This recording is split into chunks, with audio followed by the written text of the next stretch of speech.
कमरे में पंखा अपनी मखसूस रफ्तार से चल रहा था।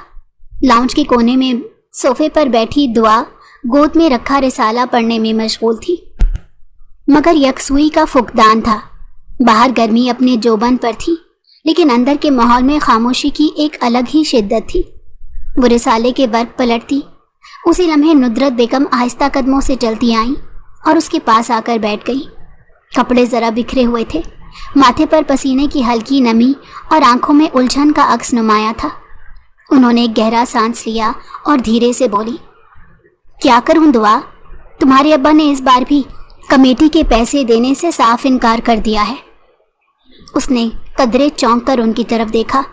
आंखों में बेयकीनी और झुंझलाहट का इम्तिजाज वाज़ेह था। वो रिसाला बंद करते हुए सीधी हुई। अम्मा, मैं किन किन चीज़ों को संभालूं? बिजली, गैस के बिल, घर का किराया, राशन। अब ये कमेटी भी मेरे ज़िम्मे डाल रही हैं। बाबा से कहीं अपनी जिम्मेदारी निभाएं। आखिर क्या हो गया है आपको? नुदरत बेगम ने थकी हुई आवाज़ में कहा, बेटा, तुम्हारे बाप को तो बोल बोल कर थक गई हूँ, वो सुनते ही नहीं। और तुम्हारा भाई, वो तो जैसे किसी काम का ही नहीं। मैं जानती हूँ तुम पर बोझ डालना ठीक नहीं, मगर तुम ही एक सहारा हो। बस इस महीने किसी तरह कमेटी के पैसे अरेंज कर लो, नहीं तो बहुत बुरा हो जाएगा। तुम जानती हो वो औरत किसी कीमत पर नहीं सुनती, बस उल्टा उलझना शुरू कर देती है। दुआ ने मुंह दूसरी तरफ कर लिया, जैसे जब्त कर रही हो। चंद लम्हों बाद वो धीरे से बोली, अम्मा, मेरा इस बार दोस्तों के साथ बाहर जाने का प्लान था, शॉपिंग करनी थी। अब तो महीने के आखिर में ही कुछ सांस लेने को दिल चाहता है। आप हर बार आखिरी दिनों में आकर मुझे बताती हैं। शुरू में इत्तला दे दिया करें ताकि मैं आगे बात करके थोड़ा एडवांस ले लूं। मेरी तनख्वाह भी इतनी नहीं है कि सारे निज़ाम को मैं हैंडल करूं। आप मेरी माँ हैं, कम से कम आप तो मेरा दर्द समझें। नुदरत बेगम ने उसकी कलाई थाम ली। बेटा, मैं जानती हूँ तुम्हारी अपनी ख्वाहिशात हैं, पर मैं क्या करूँ? ये कमेटी ना दी तो मोहल्ले में बातें शुरू हो जाएंगी, लोग मजाक उड़ाएंगे। तुम्हारी बहन की शादी के लिए यही कमेटी का सहारा है। अगर ये भी छूट गई तो सब बिगड़ जाएगा। तुम समझ रही हो, पूरे मोहल्ले में बदनामी हो जाएगी। दुआ ने आंखें बंद करके माथे पर हाथ रख लिया, जैसे अंदर ही अंदर फैसला कर रही हो। एक पल को चुप रही, फिर आहिस्ता से बोली, ठीक है, कर दूंगी, लेकिन अम्मा, बाबा से कहीं कभी मेरी जगह बैठकर हिसाब किताब करके देखें, शायद कुछ समझ आ जाए। हर एक चीज़ औलाद पर नहीं डाली जाती। अगर वो मेरा साथ नहीं देंगे तो मैं किससे उम्मीद बांधूंगी? मैं ये नहीं कह रही कि मैं बहुत कर रही हूँ, मगर अम्मा, उनको समझना चाहिए, वो एक बाप हैं।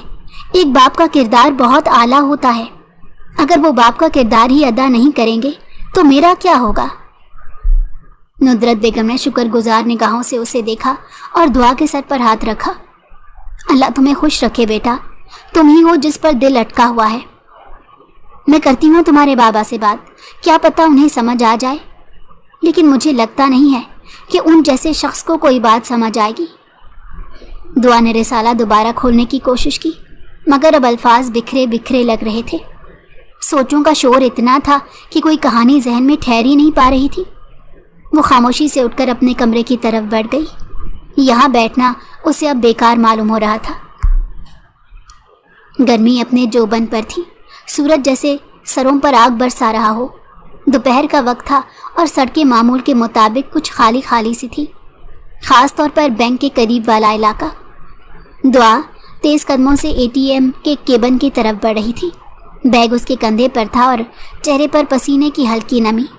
वो अपने आप में उलझी हुई थी, हिसाब किताब दोहरा रही थी कि कौन सा बिल पहले अदा करे और किसको कितना देना है।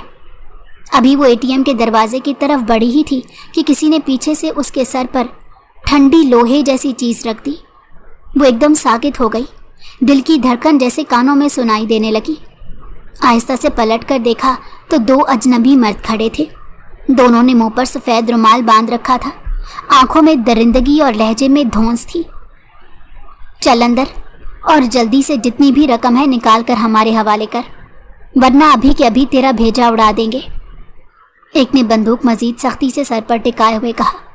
दुआ ने कांपते हुए बमुश्किल आवाज़ निकाली, भाई प्लीज़ छोड़ दो, ये मेरे महीने भर की कमाई है, सारे घर का खर्चा इसी से चलता है।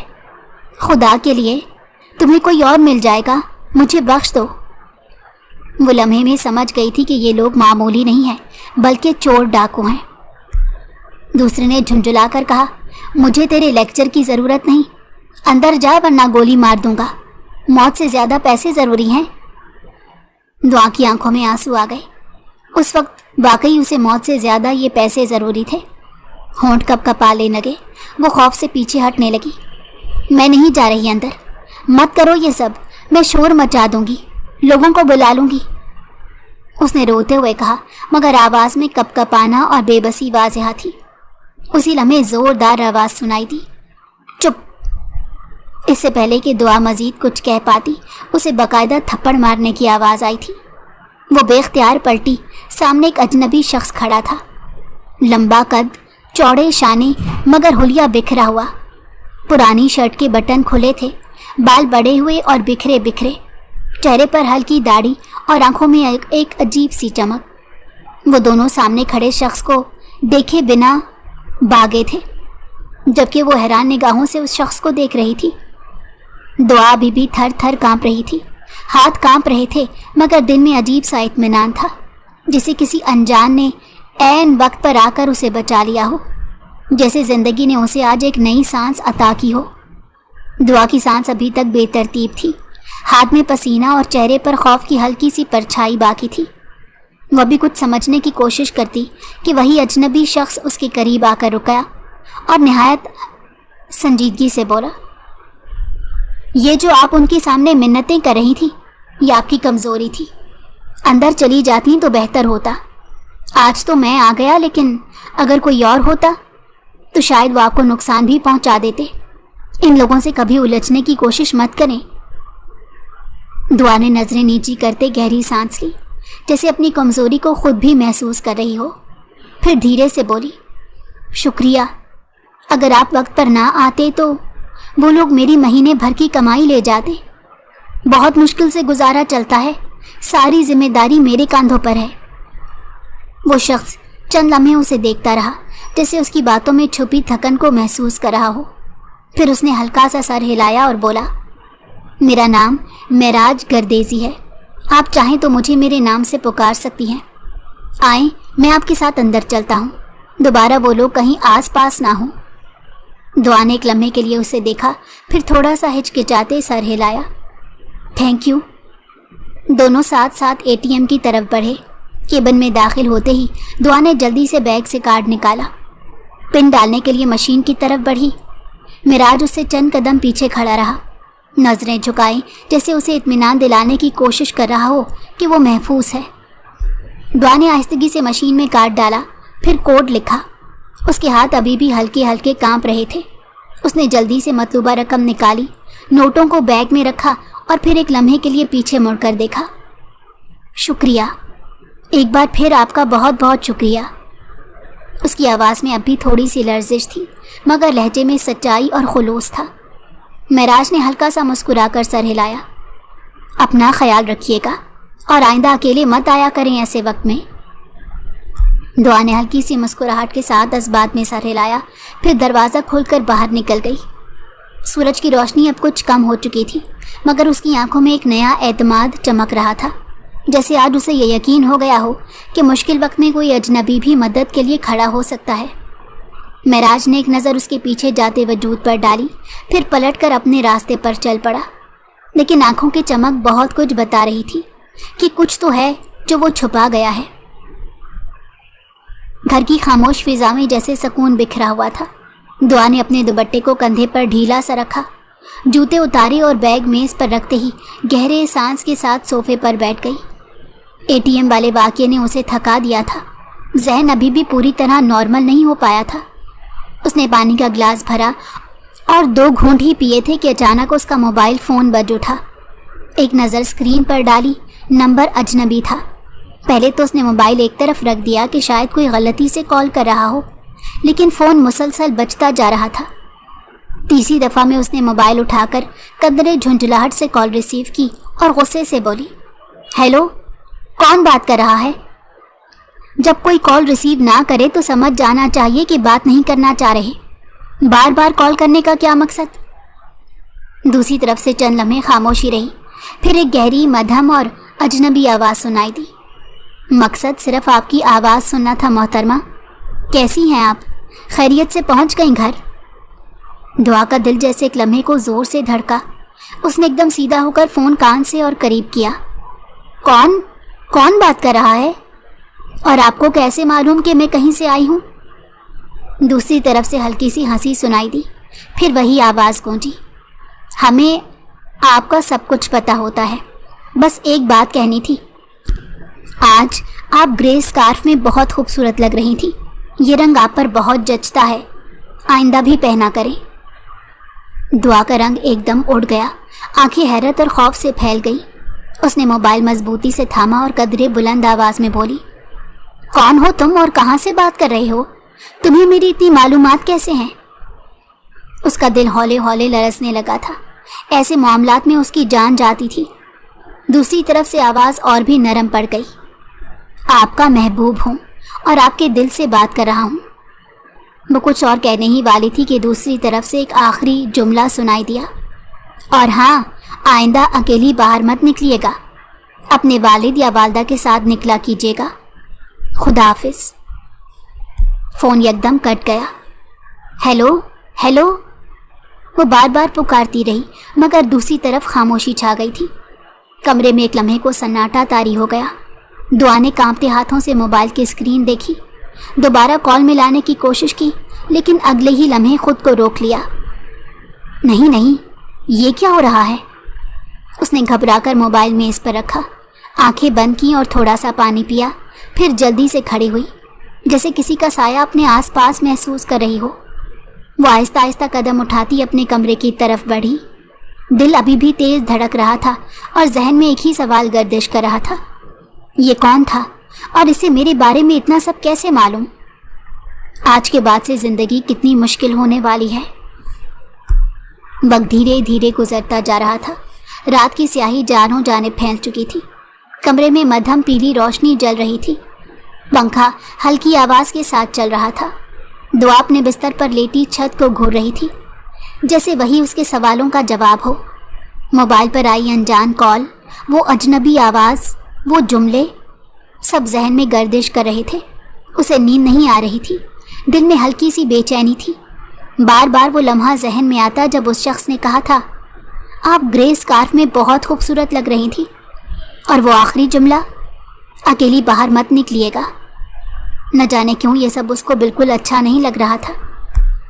चंद लम्हों बाद अचानक कमरे का दरवाज़ा धीरे से बजा। दुआ चौंकी, फिर फौरन सीधी होकर बैठ गई। दरवाज़ा खुला और नुदरत बेगम मुस्कुराती हुई अंदर दाखिल हुई। चेहरे पर गैर मामूली सी तमानियत थी। वो काफ़ी पुरसकून मालूम हो रही थी। तुम यहाँ लेटी हो? बाहर खाने के लिए तुम्हें बुला रहे थे, आई क्यों नहीं? तुम्हारे अब्बा ने भी पूछा था तुम्हारा। वो उसके पास बैठते नरमी से बोली।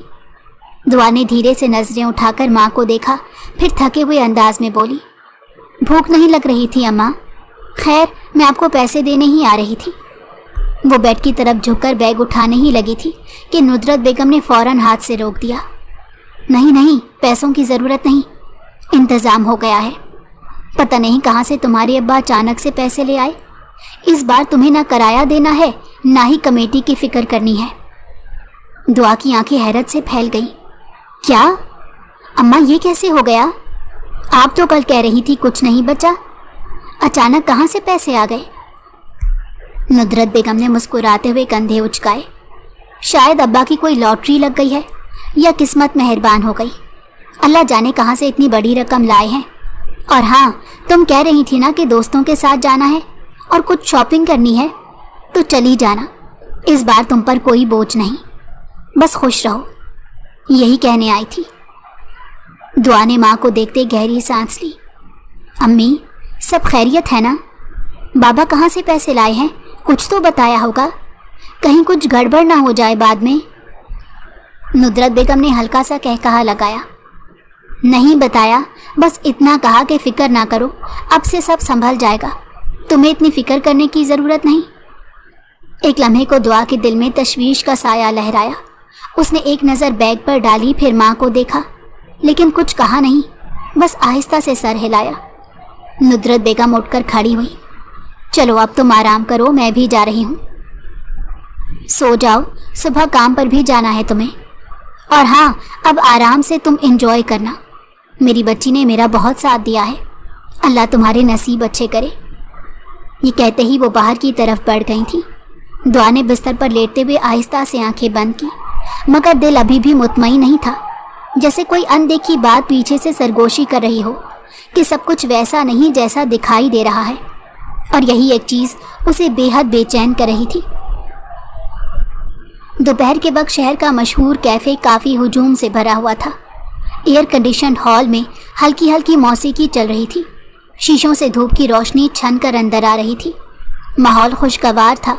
दुआ अपनी 2 करीबी दोस्तों के हमरा रेस्टोरेंट में दाखिल हुई। हल्की गुलाबी शलवार कमीज पहने, दुपट्टा खूबसूरती से ओढ़े, वो वाकई आज बहुत खूबसूरत लग रही थी। बाल सलीके से बंधे थे और चेहरे पर हल्की सी मुस्कुराहट थी। वो आना नहीं चाहती थी क्योंकि पहले ही प्रोग्राम कैंसिल हो चुका था, मगर अम्मा का बार बार दबाव उसे दोबारा प्रोग्राम बनाने पर राज़ी कर चुका था। उनकी मेज़ रेस्टोरेंट के दरमियानी हिस्से में थी। सब लड़कियां आपस में हंसी मजाक कर रही थी। अभी ऑर्डर देना बाकी था।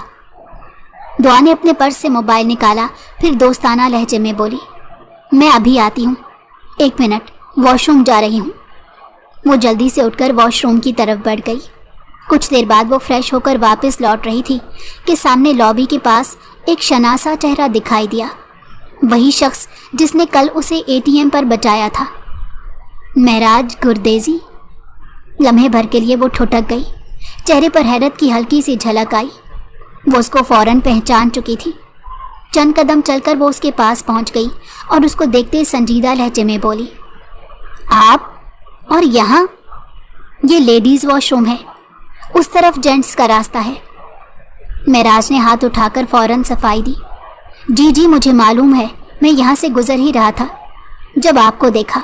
और ऐसा मत सोचना कि मैं आपके पीछे आया हूँ।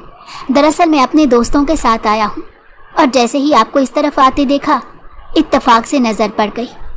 वैसे आज आप काफ़ी अच्छी लग रही हैं, ये रंग खास कर आप पर बहुत जच रहा है। दुआ ने नज़रें झुकाते हल्की मुस्कुराहट के साथ जवाब दिया, शुक्रिया, ये कलर मेरी अम्मा का फेवरेट है। वो चाहती हैं मैं ज़्यादा शोख रंग ना पहना करूं। आप अकेली आई हैं? उसने पूछा। दुआ ने नफ़ी में सर हिलाया। नहीं, दोस्तों के साथ हूँ। महराज ने मौका गनीमत जानकर पूछा, चलिए फिर आप मेरे साथ एक कॉफ़ी तो पी सकती हैं। दुआ एक लम्हे को थोड़ी उलझी, फिर खुद को संभालते हुए धीरे से बोली, माजरत चाहती हूँ, मैं अजनबी लोगों के साथ खाती पीती नहीं हूँ। वैसे भी मेरी दोस्तें आ चुकी हैं, वो इंतज़ार कर रही होंगी।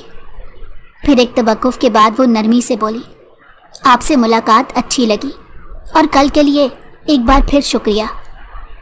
अगर आप न आते तो न जाने क्या हो जाता। मैं तो आपकी मदद अब सारी ज़िंदगी करना चाहता हूँ। दुआ ने चौंक कर उसकी तरफ देखा। आंखों में हैरत और उलझन के तासुरात थे, लेकिन अगले ही पल उसने नज़रें चुराईं। थोड़ा सा सर झटका और संजीदगी से मुड़ गई। कदमों की चाप के साथ वो दोबारा अपनी मेज़ की तरफ चल पड़ी थी। ज़्यादा ठहरना उसे मुनासिब नहीं लगा था। पीछे महराज अब भी वहीं खड़ा था। उसकी नज़र दुआ की पुश्त पर टिकी हुई थी। लबों पर हल्की सी मुस्कुराहट थी और आंखों में एक अजीब सा जज्बा, जैसे मोहब्बत का जुगनू अंदर ही अंदर चमक रहा हो। वही पुराना सा हुलिया, बटन खुले, बाल बिखरे, मगर चेहरे पर एक इत्मीनान, जैसे उसने किसी ख्वाब की झलक पा ली हो। रेस्टोरेंट का माहौल हंसी मजाक और चहल पहल से भरा हुआ था। दुआ अपनी दोनों करीबी दोस्तों के साथ मेज़ पर बैठी हल्की आवाज़ में हंसते हुए बातें कर रही थी। टेबल पर खाने के ऑर्डर आ चुके थे। खुशबू फिजा में फैली हुई थी और सबके चेहरों पर बेफिक्री की चमक नुमाया थी। यार, तुम्हें याद है वो आयशा की बर्थडे पर केक चेहरे पर लग गया था? एक दोस्त ने कह कहा लगाते कहा तो दुआ हंस पड़ी। वो तो बालों में चॉकलेट जम गई थी, शाम तक खुशबू आ रही थी। हंसी का ये लम्हा अभी ख़त्म ना हुआ था कि दुआ को अचानक किसी की गहरी नज़रों का एहसास हुआ। उसने बेख्तियार नज़रें दाएं जानिब घुमाई तो चंद टेबल के फासले पर एक आदमी बैठा दिखाई दिया, महराज गर्देजी। वो इसे खामोशी से देख रहा था।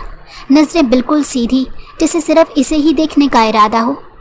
चेहरे पर कोई मुस्कुराहट नहीं, लेकिन आंखों में वही मखसूस चमक थी। दुआ की हंसी लम्हा भर को रुकी, फिर नजरें हटाने लगी तो उसकी एक दोस्त ने भी उस सिमत देखा। ये कौन है? उसने जरा चौंक कर पूछा। दुआ ने फौरन संभल कर नजरें झुकाई और आहिस्ता से बोली, कल एटीएम पर जो वाकया हुआ था ना, तुम्हें बताया था, ये वही शख्स है जिसने मेरी मदद की थी। आज यहाँ इत्तेफाक से मिल गया। थोड़ी देर पहले बात हुई थी। उसने आंखें फैलाकर फिर महराज की तरफ देखा। वैसे दिखने में काफ़ी खूबसूरत है, थोड़ा रफ एंड टफ लगता है, लेकिन चेहरा है माशाल्लाह। दुआ ने फौरन हंसते हुए सर नफ़ी में हिलाया।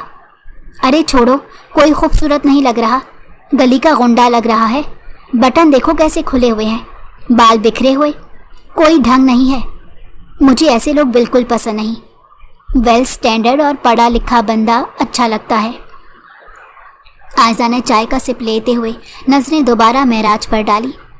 हाँ ये बात तो है, लेकिन उसकी पर्सनैलिटी भी कुछ कम नहीं।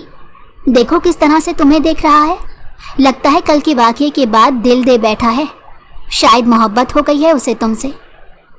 दुआ ने हंसते हुए उसकी तरफ देखा और शोखी से बोली, तुम्हारे हिसाब से तो हर राह चलते बंदे को मुझसे मोहब्बत हो जाती है। तुम भी ना फजूल बातें सोचने लगती हो। मैं कुछ नहीं कह रही, नजरें सब कुछ बता रही हैं, आयजा ने शरारती अंदाज में कहा। दुआ ने एक आखिरी नज़र महराज की तरफ डाली, जो अब भी वहीं बैठा खामोशी से इसकी जानिब देख रहा था। फिर उसने थोड़ा सा रुख बदल कर दोबारा अपनी प्लेट की तरफ मुतवज्जो हो गई, लेकिन दिल के किसी कोने में उसकी खामोश नज़रें जैसे सख्त हो चुकी थीं। चंद लम्हों बाद आयजा ने दोबारा शरारती अंदाज में कोहनी मारी और हंसते हुए बोली, देखना अब ये तुम्हें प्रपोज करेगा, सीधा तुम्हारी टेबल की तरफ आ रहा है। दुआ ने पलटकर एक नज़र सामने डाली। वाकई मिराज गर्देजी इनकी तरफ आता दिखाई दे रहा था। वो फौरन संजीदा हो गई, सर झटका और नज़रें दूसरी सिमत कर ली, जैसे उसे कोई दिलचस्पी ना हो। लेकिन मिराज आकर रुक भी गया, बिल्कुल उनकी मेज़ के सामने। माहौल में एक लम्हे को खामोशी छा गई। वो दुआ की तरफ झुका और धीरे लेकिन साफ आवाज़ में बोला, मोहतरमा मेरी बात सुने, मुझे आपसे एक काम है। दुआ ने चौंक कर उसकी तरफ देखा। उस लफ्ज़ मोहतरमा पर उसके दिल में एक धड़का सा लगा। कल की फ़ोन कॉल याद आ गई, इसी लफ्ज़ से मुखातिब किया गया था। क्या ये वही है? उसके चेहरे पर हल्की सी हैरत उभरी। वो फौरन उठकर खड़ी हो गई। क्या मतलब है आपका? दिमाग यकदम ख़राब हुआ। पूरी रात वो उस फ़ोन कॉल से परेशान रही थी। वह भी सवाल ही कर रही थी कि महराज ने बग़ैर झिझक के उसका हाथ थाम लिया। क्या आप मेरी बात सिर्फ 10 मिनट सुन सकती हैं? लहजा खुमार आलूद था। दुआ ने सख्त लहजे में फ़ौरन हाथ झटकते हुए कहा, हाथ छोड़िए, ये बात करने का तरीका है? ज़बान दी है ना, मुंह से बात की जाती है, हाथ पकड़ने की क्या ज़रूरत थी? दिमाग फ़ौरन आसमान पर पहुंचा था। उसे ये बिल्कुल पसंद नहीं था।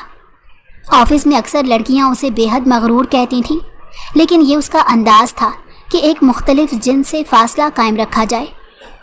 महराज ने फ़ौरन हाथ छोड़ दिया, लेकिन उसके चेहरे पर शर्मिंदगी नहीं, संजीदगी थी। मुझे आप वाकई अच्छी लगी हैं। मैं किसी मजाक में या शौक़ में नहीं आया, साफ बात कर रहा हूँ। अगर आप इजाज़त दें तो मैं आपके घर रिश्ता भेजना चाहता हूँ। उसने बात को घुमाया नहीं था, बल्कि सीधा अपना मुद्दा बयान किया था। अल्फाज सीधे, बराहे रास्त और बेझिझक थे। रेस्टोरेंट की चहल पहल में एक पल को जैसे सन्नाटा छा गया। दुआ ने हैरत, गुस्से और उलझन के मिले जुले तासुरात के साथ उसे देखा। दिमाग ठीक है आपका? क्या बोल रहे हैं?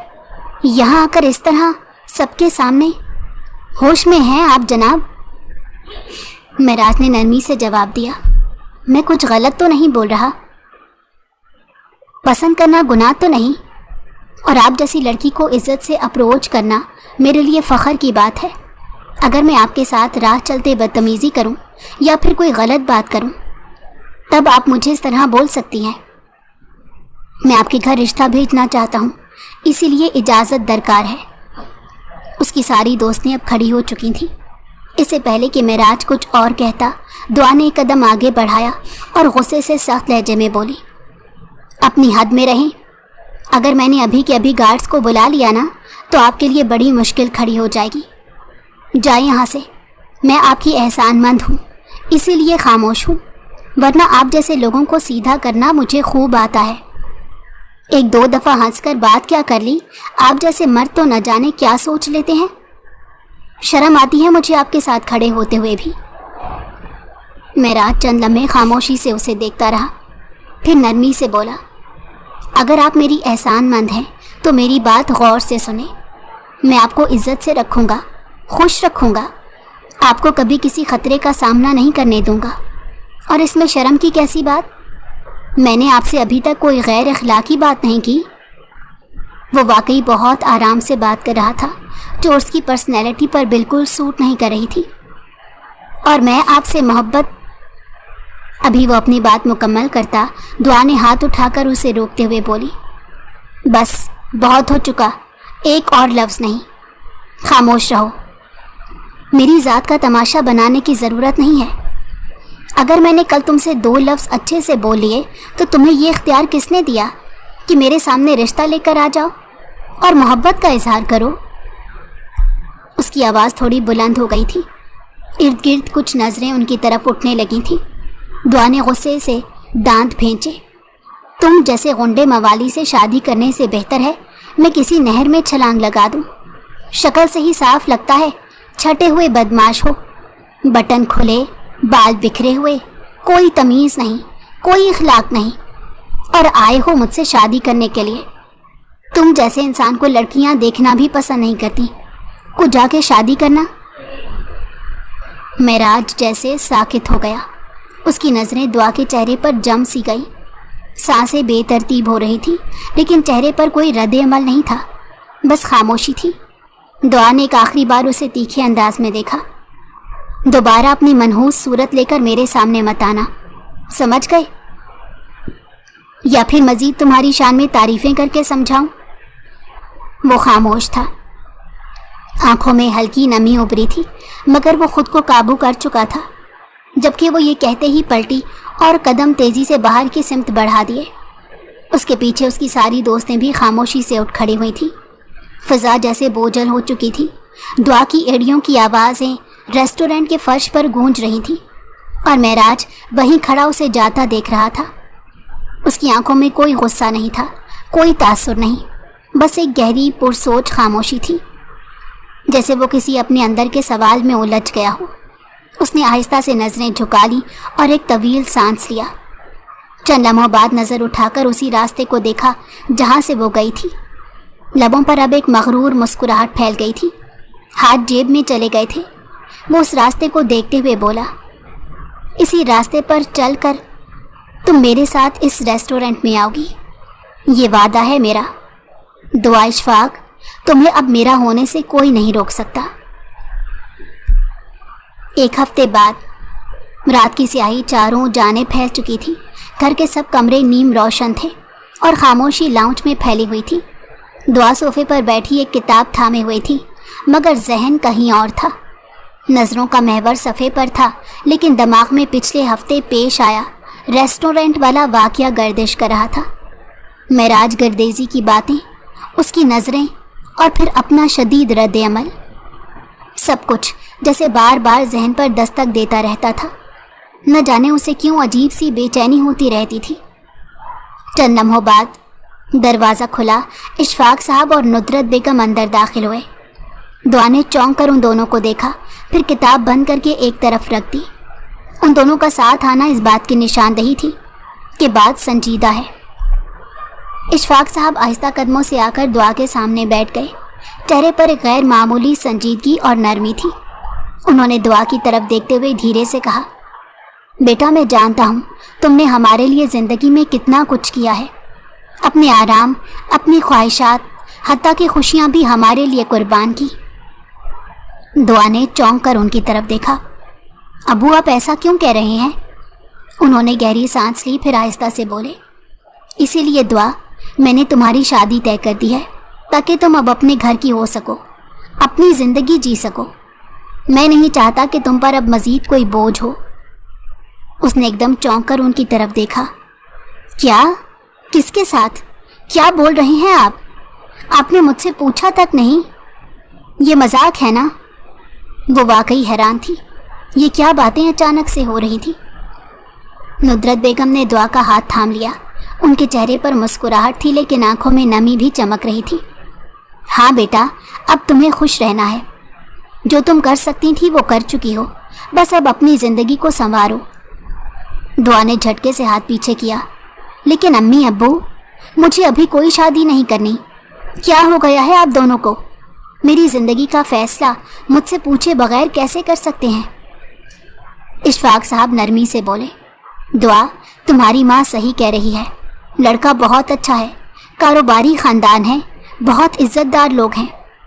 आज दोपहर जब तुम ऑफिस में थी वो लोग रिश्ता लेकर आए थे। हमें सब कुछ बहुत मुनासिब लगा और लड़का तो बहुत ही अच्छा है। मैं चाह कर भी इनकार नहीं कर पाया। नुदरत बेगम बात बढ़ाते हुए बोली, लड़का ना सिर्फ खुशहाल है बल्कि तुम्हें भी खुश रखेगा। हमें ऐसे रिश्ते रोज़ रोज़ नहीं मिलते। मैं इस रिश्ते को किसी कीमत पर गंवाना नहीं चाहती। दुआ ने बेयकीनी से दोनों को देखा। मुझे समझ नहीं आ रहा आप लोग मेरे साथ क्या कर रहे हैं। क्या मेरी मर्जी का कोई मतलब नहीं? मगर वो दोनों जैसे तय कर चुके थे। इशफाक साहब ने उसके सर पर हाथ रखा। बेटा, तुम्हारे हक में ही सोचा है। तुम हमारी बेटी हो, कोई गलत फैसला नहीं लेंगे। और अपनी माँ पर भरोसा रखो। नुदरत बेगम भी खामोशी से उठ खड़ी हुई। दोनों जज्बाती बातें करके जैसे फैसला सुनाकर जा चुके थे। दुआ सोफे पर बैठी रह गई, साकित, खामोश, बेहद उलझी हुई। जहन में सिर्फ एक ही सवाल गूंज रहा था, आखिर ये हुआ क्या है और क्यों? वक्त धीरे धीरे गुजरता जा रहा था। उसने बहुत एहतजाज किया था। अगली सुबह एक हंगामा खड़ा कर दिया था कि ये क्या तमाशा लगाया हुआ है आपने, लेकिन उसकी बात पर कोई ध्यान ही नहीं देना चाहता था। इतने बड़े ख़ानदान से रिश्ता आया था, भला वो लोग क्यों तोड़ते जो एक रोटी के मोहताज थे। वक्त गुजरा था और बारात का दिन भी सर पर आन पहुंचा। उसका हर एहतजाज रायगा गया और आज वो दुल्हन बनी सजी सवरी बैठी थी। घर की फिजा में खामोशी अजीब सी फैल गई थी। रात की स्याही चारों जानिब फैली हुई थी, मगर घर रोशन था। शहर में हल्की रोशनियों की झिलमिलाहट थी। मेहमान नहीं थे, सिर्फ करीबी अफराद मौजूद थे। निकाह का अमल बहुत सादगी से रखा गया था। इशफाक साहब, नुदरत बेगम, हमाद और मौलवी साहब बरामदे में मौजूद थे। बरामदे के बाहर सादा सी सफ़ेद चादर तख्त पर बिछाई गई थी, जिस पर दूल्हा बैठा था, संजीदा, खामोश और पूरे एतमाद से। दुआ को उसके कमरे में बिठा दिया गया था। वो लाल दुपट्टा ओढ़े नजरें झुकाए बैठी थी। चेहरे पर उलझन, बेबसी और अधूरा सा एहतजाज छुपा हुआ था। वो कई बार अपने माँ बाप से पूछ चुकी थी कि दूल्हा कौन है, क्या करता है, मगर हर बार एक ही जवाब मिला था, सरप्राइज है, बस भरोसा रखो। और आज निकाह का वक्त आन पहुंचा था। मौलवी साहब कमरे में दाखिल हुए और दुआ के करीब ज़रा फासले से बैठे। बेटी दुआ बिन्ते इशफाक, तुम्हारा निकाह महराज गर्देजी से किया जा रहा है। क्या तुम्हें यह निकाह कबूल है? दुआ का दिल धड़क उठा। उसका सर झटके से उठा और आंखें हैरत से फैल गई। महराज गर्देजी? वो बेख्तियार सामने खड़े वालिद को देखने लगी, जिनकी आंखों में अजीब सी बेचारगी थी, लेकिन वो नजरें नहीं चुरा सके। इस नाम पर उसका दिल बेख्तियार धड़का था। मौलवी साहब ने फिर पूछा, बेटी क्या तुम्हें यह निकाह कबूल है?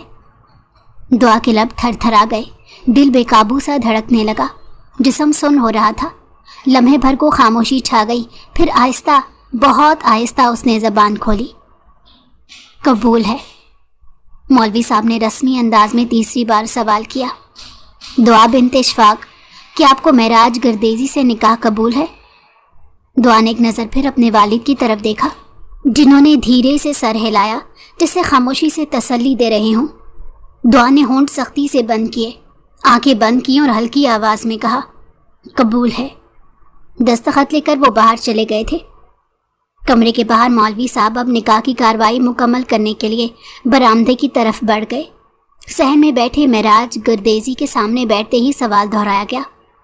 महराज गुरदेजी, क्या आपको दुआ बिनते इशफाक से निकाह कबूल है?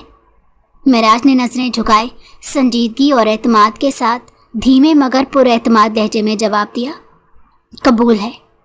उसके चेहरे पर आज एक अलग सा सुकून था।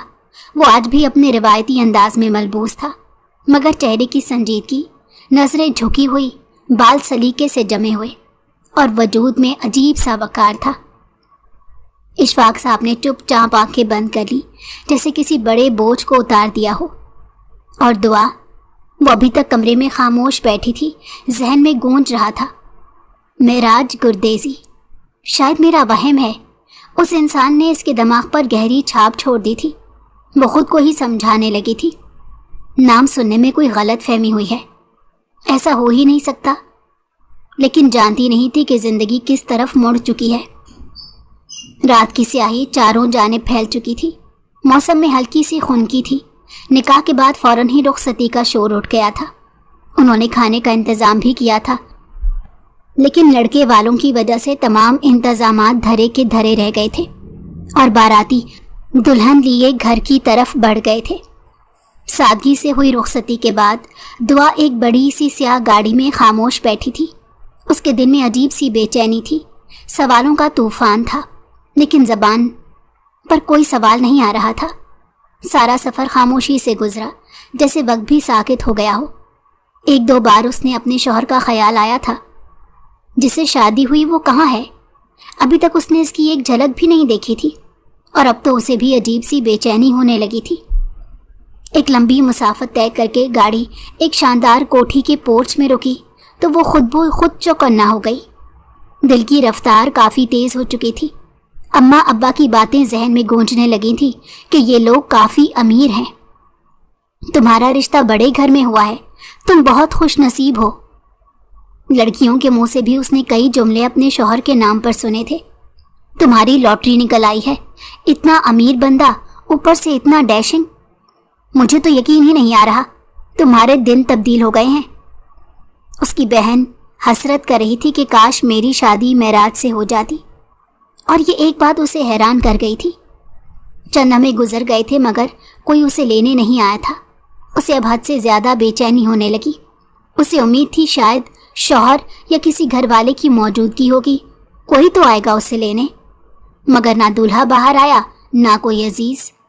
चंद मुलाजमीन आगे बढ़े और खामोशी से उसका सामान उठाया।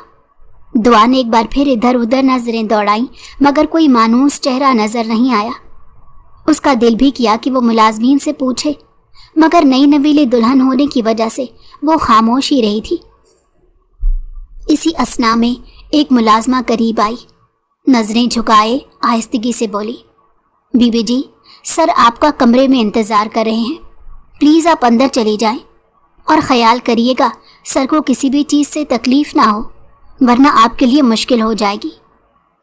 दुआ ने मुख्तसर सा इस बात में सर हिलाया और दिल में बढ़ती घबराहट के साथ अंदर की तरफ कदम बढ़ाए। राहदारी से गुजरकर वो उस कमरे तक पहुंची जिसका दरवाज़ा नीमवा था। घबराहट के मारे उसकी जान जा रही थी। उसने अब तक यही सुना था, शौहर बीवी के पास आते हैं, मगर वो अनोखी दुल्हन थी जो शौहर के पास खुद जा रही थी। एक गहरी सांस लेकर उसने दरवाज़ा खोला था, लेकिन जैसे ही अंदर दाखिल हुई, सामने खड़े शख्स को देखकर उसके कदम जम गए। दिल की धड़कन तेज़ हो गई, आंखें हैरत से फैल गईं। वही चेहरा, वही अंदाज, लेकिन आज लिबास और शख्सियत सब बदल गया था। सामने खड़ा शख्स कोई और नहीं बल्कि महराज गुरदेजी था। वही शख्स जिसे उसने रेस्टोरेंट में धुतकारा था, जिसे वो गुंडा कह चुकी थी, जिसे देखकर उसने कहा था तुमसे शादी करने से बेहतर है मैं नहर में छलांग लगा दूं। वो अब उसके शौहर के रूप में इंतहाई पुरवकार अंदाज में पुश्त पर हाथ बांधे धीरे धीरे उसकी तरफ बढ़ रहा था। बहुत खूबसूरत लग रही हो, वो धीमे लहजे में बोला। निगाहें उसके चेहरे पर मरकूज थी। दुआ कुछ ना बोल सकी, जैसे अल्फाज उसके गले में अटक गए हों। महराज थोड़ा और करीब आया, फिर हंसते हुए बोला, यकीनन तुम सोच रही होगी कि वो खुले बटन, बिखरे बाल, छलकता सीना सब कहाँ चला गया? वो और करीब आया, उसकी कमर में बाजू डालकर उसे अपने करीब कर लिया। कुछ तो बोलो दुआ, क्यों खामोश हो? उसके लहजे में तंज नहीं, सिर्फ एक गहरी मोहब्बत की परछाई थी। दुआ ने बमुश्किल आवाज निकाली, तुम तो एक गुंडे थे। महराज की हंसी कमरे में गूंजी। मैं महराज गुरदेजी हूँ, बिजनेस टाइकॉन, बिजनेस की दुनिया का बेताज बादशाह। नाम सुना होगा, काफी मशहूर बिजनेस टाइकॉन है। जबकि वो लम्हे में उसे पहचान गई थी। उसे अब अपनी कमकली पर रच कर अफसोस हो रहा था कि इस शख्स को वो क्यों ना पहचान पाई। कमरे में हल्की सी रोशनी थी, पर्दे बंद थे और फिजा में सकूत तारी था, लेकिन अंदर की खामोशी में कई सवाल धड़क रहे थे। दुआ शशोपंज में बैठी थी, लेकिन उसके लहजे में अब हैरानी के साथ साथ एतमाद भी शामिल हो चुका था। वो महराज की तरफ देखते हुए बोली, आपने शुरू में मुझे क्यों नहीं बताया? प्रपोज करते वक्त भी आपने कुछ नहीं कहा। कुछ तो बता देते कि आप कौन हैं, क्या करते हैं। अगर मुझे ज़रा इल्म होता तो मैं कभी आपकी इतनी इंसल्ट ना करती। बेशक आप मुझे कुछ भी कह सकते हैं, लेकिन मैंने हमेशा बहुत मेहनत की है। इसीलिए मैं चाहती थी कि ज़िंदगी में जिससे भी शादी करूं, कम से कम वो पढ़ा लिखा हो। इसीलिए आपका हुलिया देखकर मैं बहुत कुछ बोल गई थी। महराज चंद लम्हे उसे खामोशी से देखता, फिर उसकी नज़रें संजीदा थी। आहिस्ता से उसका हाथ थामा और नरमी से बोला, इधर आओ, बैठो मेरे पास। वो हिचकिचाती हुई सोफे पर आकर बैठ गई। महराज उसके बराबर में बैठा और चंद लम्हे खामोश रहा। उसकी नज़रें दुआ के चेहरे पर जमी हुई थी, जैसे लफ्ज़ चुनता हो कि क्या और कैसे कहना है। फिर वो नरमी से गोया हुआ, दरअसल जब मैंने तुम्हें पहली बार एटीएम के पास देखा था, तब मैं तुम्हारे बारे में कुछ नहीं जानता था। तुम मुश्किल में थी और मैंने सिर्फ इंसानियत के नाते मदद की। लेकिन जैसे ही मैंने तुम्हें करीब से देखा, पता नहीं कैसे मैं दिल हार गया। दुआ ने हैरत से उसकी तरफ देखा और खामोशी से सुनती रही। मेरी मोहब्बत उसी लम्हे शुरू हुई। फिर रेस्टोरेंट में तुमसे इत्तफाकिया मुलाकात हुई। वो मौका मेरी गिरफ्त में नहीं था, लेकिन दिल बेकाबू हो चुका था। मैं बिना सोचे समझे तुम्हें प्रपोज कर गया। वो हल्का सा हंसा, फिर संजीदा लहजे में बोला, उस वक्त मैं तुम्हें अपना असल तारुफ नहीं दे सका, क्योंकि मैं सिर्फ एक बिजनेसमैन नहीं हूँ, मैं एक हसास इदारे के साथ भी काम करता हूँ। मेरी शनाख्त आम नहीं हो सकती, इसलिए हुलिया ऐसा होता है जैसा तुमने देखा, बिखरे बाल, खुले बटन, थोड़ा बेतरतीब। दुआ के चेहरे पर अब हैरत के बजाय एक समझदारी का अक्स दिखाई दे रहा था। महराज ने उसका हाथ अपने दोनों हाथों में थामा और जज्बाती लहजे में कहा, लेकिन दुआ, जब मैंने तुम्हारा बैकग्राउंड चेक किया, तुम्हारी ज़िंदगी के हालात, वो सारी कुर्बानियाँ जो तुमने अपने माँ बाप के लिए दी, तुम्हारी वो खामोशी, वो सब्र, वो खुददारी, मुझे लगा मैं ठीक इंसान से दिल लगा बैठा हूँ। मुझे तुम जैसी जंगजू बीवी की तलाश थी।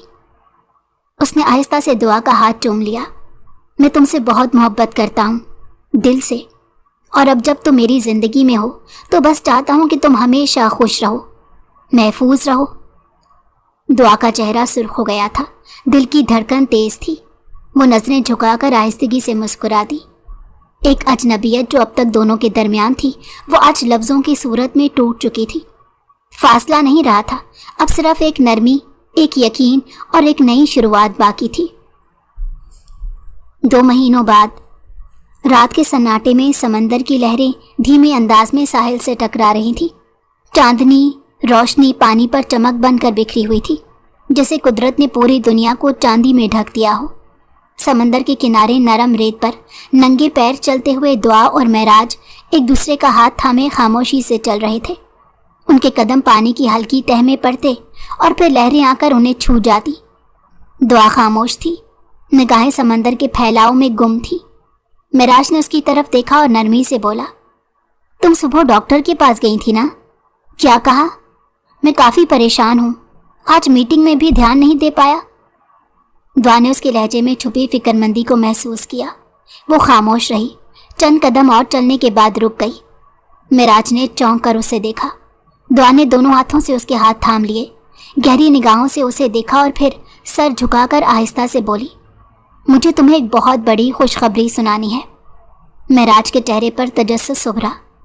मैं सुन रहा हूँ, दिलो जान से कहो, हुक्म करो। चंद लम्हे दुआ ने खामोशी में गुजारे, फिर मुस्कुराई और नरमी से अपना हाथ अपने पेट पर रखा। उसके साथ साथ उसने महराज का हाथ भी वहीं रखा और धीरे से बोली, मैं प्रेग्नेंट हूँ, हम माँ बाप बनने वाले हैं। एक लम्हे के लिए जैसे सब कुछ रुक गया, लहरें थम गई, हवा रुक गई, चांदनी जैसे साकित हो गई। महराज की आंखों में हैरत और खुशी एक साथ चमकने लगी। वो पलकें झपकाना भूल गया था। फिर अचानक एक हंसी के साथ वो दुआ को बाहों में उठाकर गोल गोल घुमाने लगा। दुआ की खिलखिलाहटें रात के सुकून को जगा गई थी। तुम झूठ बोल रही हो, ये सच नहीं हो सकता, महराज ने हंसते हुए बोला, जैसे यकीन ही ना आ रहा हो। दुआ उसकी बाहों में थी, मुस्कुराती और फिर नरमी से उसके गाल को छूते हुए बोली, ये सच है और ये सब तुम्हारी वजह से हुआ है। तुमने मेरी जिंदगी को इतना खूबसूरत बना दिया कि अब ये खुशियां खुद ब खुद आने लगी। शुक्रिया मेरा हम सफ़र बनने के लिए। महराज ने आहिस्ता से उसे ज़मीन पर उतारा, उसकी पेशानी से अपनी पेशानी टिकाई और धीरे से बोला, और तुम्हारा शुक्रिया मेरी ज़िंदगी में रंग, मायनी, मकसद और मोहब्बत भरने के लिए। तुमने मुझे मुकम्मल कर दिया दुआ।